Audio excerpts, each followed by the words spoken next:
اگر آپ نے ہالی ووڈ کی سپر ہیروز کی فلمز دیکھی ہوں تو یقیناً اس چہرے کو آپ پہچانتے ہوں گے۔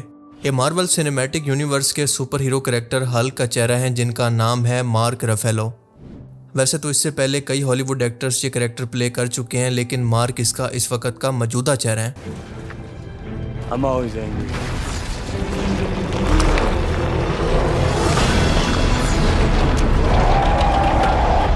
یہ شخص ویسے تو 5 فٹ 7 انچ کا ہے، لیکن اس کا دل 8 فٹ کے ہلک سے بھی بڑا ہے۔ وہ دل جس میں انسانیت کے لیے درد اور رحم موجود ہے۔ وہ لوگوں کو بھوک، ٹارچر اور ظلم سے تڑپتا ہوا دیکھ نہیں سکتا، جسے خوف خدا ہے، بنا اس چیز کی پرواہ کے کہ اس کا ریلیجن مختلف ہے۔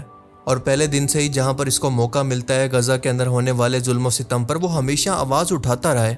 اور اس بار بھی اپنے حالیہ انٹرویو کے اندر جو کچھ اس نے ویسٹرن دنیا کو آئینہ دکھایا، یقیناً اس کی آواز پوری دنیا کے اندر ہر ایک شخص تک پہنچی ہوگی، کیونکہ ہلک کی فالوئنگ صرف لاکھوں کروڑوں لوگوں تک محدود نہیں ہے بلکہ اربوں لوگوں کے اندر ہے۔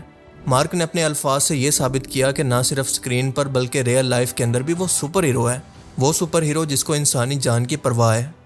اپنے حالیہ انٹرویو کے اندر اس کا کہنا تھا کہ جو گروپ یعنی اسرائیل غزہ کے اندر بھوک، قحط اور تباہی کا ذمہ دار ہے، اس کا کہنا ہے کہ غزہ کے لوگ پرتشدد ہیں، ان پر حملہ کرتے ہیں، پر حقیقت یہ ہے کہ غزہ کے لوگوں کے پاس نہ کھانے کو کچھ ہے، نہ رہنے کے لیے گھر ہے، بلکہ ان کو 2 چوائسز اسرائیل کی طرف سے دی گئی ہیں کہ یا تو صراع کے اندر تڑپتے ہوئے مر جائیں یا پھر اپنے گھروں کے اندر چھپ کر خوف میں۔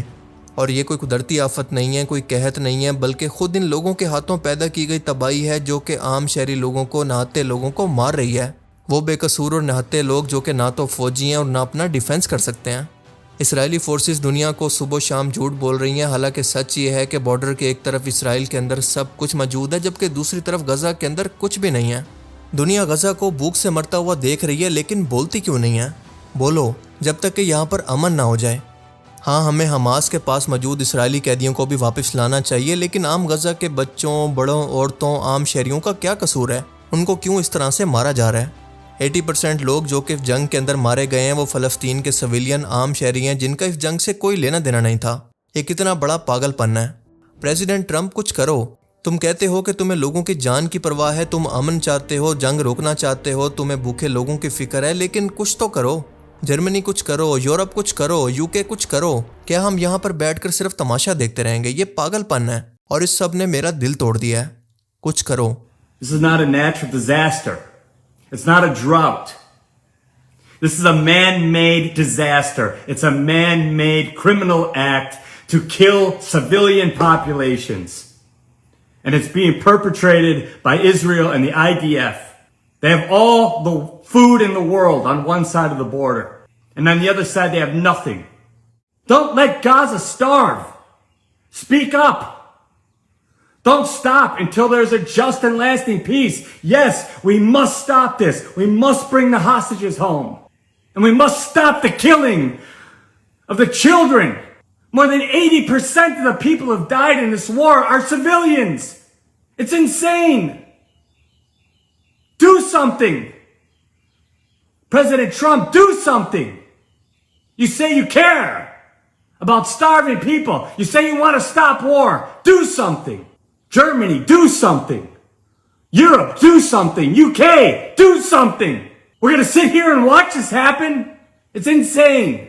مارک کے ان الفاظ نے پوری مسلم دنیا کا دل جیت لیا ہے، اور میرے خیال کے اندر کچھ کرو کے بجائے مارک کو مغرب دنیا کو یہ کہنا چاہیے تھا کہ شرم کرو۔ لائیو ٹی وی پر بیٹھ کر دنیا کے سامنے ایسا بیان دینا کتنی بڑی جرأت اور ہمت کی بات ہے۔ شاید آپ میں سے کافی لوگ یہ بات نہیں جان پائیں گے، پر پھر بھی ذرا تصور کرنے کی کوشش کریں کہ وہ ہالی ووڈ انڈسٹری جو کہ یہ یہودی لابی فائنینشلی کنٹرول کرتی ہے، یہاں پر اپنے کیریئر کو داؤ پر لگا کر ایک ایسا بیان دینا بہت بڑی بات ہے، بہت بڑی بات۔ پر مارک کو اس بات کی کوئی پرواہ نہیں، اس کو کوئی فرق نہیں پڑتا کہ مستقبل کے اندر اس کی فلمز کے اندر اس کو ریپلیس کر دیا جائے گا یا پھر اس کی عوام اس کا بائیکاٹ کر سکتی ہے۔ اس کو بس فکر ہے تو انسانیت کی، اپنی آخرت کی فکر ہے، اور اس کے علاوہ لوگوں کا درد ہے جو وہ اپنی آنکھوں کے سامنے صبح و شام دیکھ کر اور اپنی عوام کی بے حسی کو دیکھ کر برداشت نہیں کر پا رہا۔ اور صرف یہی نہیں بلکہ صرف 1 سال پہلے ڈائریکٹرز گلڈز ایوارڈ کے اندر انہوں نے جنگ بندی کے لیے ایک پیس بیج پہن کر میڈیا کے سامنے اس بات پر زور دیا کہ نہ صرف فلسطینی عوام بلکہ اسرائیلی شہری بھی اپنی جانوں سے ہاتھ دھو رہے ہیں، سو جتنا ہو سکے غزہ کے اندر جنگ بندی کروانی چاہیے اور دنیا کو اس معاملے پر اکٹھا ہو جانا چاہیے۔ اور اسرائیل مستقبل کے اندر مزید غزہ پر حملے پلان کر رہا ہے جو کہ انتہائی خطرناک ہے۔ Ceasefire in Gaza There's 1,200 Israelis dead and 2,700 Palestinians. We've come to understand this bombing isn't working. We're not going to bomb our way to peace. And all we're saying is, what's wrong with giving a ceasefire a chance? We have 1 million refugees on the border of Rafah right now who are looking at another bombing surge. And we have 400,000 people starving to death right now. اور آپ کو بتاتا چلوں کہ صرف mark رفلو نہیں بلکہ مشہور ہالی ووڈ ایکٹر جان کیوسک، جنہیں آپ 2012 فلم سے جانتے ہیں، انہوں نے بھی کھل کر اپنی حکومت کی مخالفت کرتے ہوئے اپنا کیریئر داؤ پر لگا کر غزہ کے لیے ہمیشہ آواز اٹھائی ہے، کیونکہ ایران اسرائیل جنگ کے دوران انہوں نے ایکس پر ایک ٹویٹ کیا کہ ایران اگر نیوکلیر بم بنا رہا ہے تو اس کو سیلف ڈیفense کے اندر وہ بنانے دینا چاہیے، کیونکہ یہی ایک ایسا طریقہ ہے جو کہ اسرائیل اور امریکہ کو مڈل ایسٹ کے اندر جس ملک پر چاہے منمانی کرتے ہوئے حملہ کرنے سے روک سکتا ہے۔ Abraham Accords, the actor John Cusack said this on X: Iran will surely rush to get a nuclear weapon, and they should get one. It's the only way to deter US and Israel from bombing every country in the Middle East. اور اس سے بھی بڑھ کر 20 مئی 2025 کو انہوں نے x پر ایک waste کو اوپن لیٹر لکھا، جس کے اندر انتہائی غصے اور جذبات سے بھرے ہوئے الفاظ کے اندر یہ کہا کہ یہ میرا خط ان لوگوں کے لیے ہے جن کو پرواہ ہے، اور اس اوپن لیٹر کے اندر لکھا کہ ہمارے سامنے، ہماری آنکھوں کے سامنے غزہ کے اندر نسل کشی ہو رہی ہے، اور یہ کوئی حادثہ نہیں ہے بلکہ فلسطینی قوم کی نسل کشی ہے، جو سیٹلائٹس کے دور کے اندر، اسمارٹ فونز کے دور کے اندر اور جھوٹی پریس کانفرنسز کروا کر دنیا کو جھوٹ بول کر کی جا رہی ہے۔ پر انتہائی افسوس کی بات یہ ہے کہ آزادی کی سرزمین کہلانے والے ملک امریکہ نے اس پر کیا کیا؟ اس پر تالیاں بجائی، اسرائیل کو مزید ہتھیار دیے اور ہر وہ موقع دیا کہ اسرائیل یہ جرم مزید کر سکے، اور پھر جان بوجھ کر نظریں دوسری طرف کر لی کہ وہ یہ سب کچھ جیسے دیکھ ہی نہیں رہا۔ غزہ کے لوگوں کا خون صرف ان ہاتھوں پر نہیں ہے جو کہ میزائل داغ رہے ہیں، بلکہ یہ داغ ان ہاتھوں پر بھی ہے جو کہ ان بموں پر دستخط کرتے ہیں، ان ہاتھوں پر بھی ہے جو لبرل غم و غصے کے اندر بیان بازی تو کرتے ہیں لیکن حقیقت کے اندر جان بوجھ کر کچھ نہیں کرتے، اور ان پولیٹیکل پارٹیز پر بھی ہے جو کہ ان تمام ڈیسیژنز پر جان بوجھ کر خوشی کا اظہار بھی کرتی ہیں۔ دیواریں، کیمپ پر دوسرے کی بے رحمانہ بے قدری، کیا یہ حیرت کی بات نہیں؟ اور انسانی حقوق کی تمام جماعتیں، ان کے لبرل لوگ کہاں پر ہیں؟ ان کی خاموشی ہی ظلم ہے۔ آج رات میٹ گالا شو کے اندر سب کچھ کیسا رہا؟ دنیا کو صرف اس بات کی پرواہ ہے۔ اگر آپ لوگ یہ دعویٰ کرتے ہیں کہ آپ کو لوگوں کی پرواہ ہے اور آپ انصاف کرنا چاہتے ہیں تو آج آپ کو ان کے خلاف آواز بلند کرنی چاہیے، ورنہ اس کا مطلب ہے کہ آپ ان کے ساتھ ہیں۔ آج غزہ کے بچوں کو آپ کے دکھ کی نہیں بلکہ آپ کے غصے کی ضرورت ہے، آپ کے دباؤ کی اور آپ کی جرأت کی ضرورت ہے۔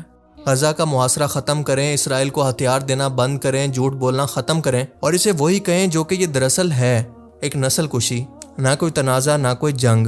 اور اگر آپ کی سیاست اس کا سامنا نہیں کر سکتی تو آپ کی سیاست بیکار ہے۔ شدید غصے کے ساتھ مظلوموں کے ساتھ کھڑا ہوا جان کیوزک، امریکی فلم ایکٹر۔ آپ ذرا امیجن کریں کہ ہمارے ملک کے اندر کوئی پولیٹیکل لیڈر، کوئی ایکٹر، کوئی مذہبی رہنما بھی اتنا کھل کر اپنے اسلامی ملک کے اندر بیٹھ کر نہیں بول سکتا جتنا جان نے اپنے گھر کے اندر ایک غیر مسلم ملک اور اس کی پالیسیز کے خلاف اپنے فینس کی مخالفت کی پرواہ کیے بغیر سچ بول دیا اور دنیا کو ان کی بدصورتی دکھا دی، جسے انتہائی خوبصورتی بنا کر ایک جمہوریت اور امن پسند ملک کی تصویر بنا کر دنیا سے مسلسل جھوٹ بولا جا رہا تھا۔ اب آپ خود فیصلہ کریں کہ اصل ہیروز کون ہیں۔ اللہ تعالیٰ سے دعا ہے کہ ان کو ایمان کی دولت نصیب فرمائے اور ان کو دنیا اور آخرت کے اندر اس کا اجر عطا فرمائے۔ اس طرح کے چند اور لوگ دنیا میں موجود ہوتے تو شاید پوری دنیا کے اندر ہمیشہ کے لیے امن اور سکون ہوتا۔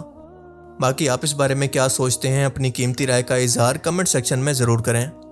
Thanks for watching this video. اللہ حافظ۔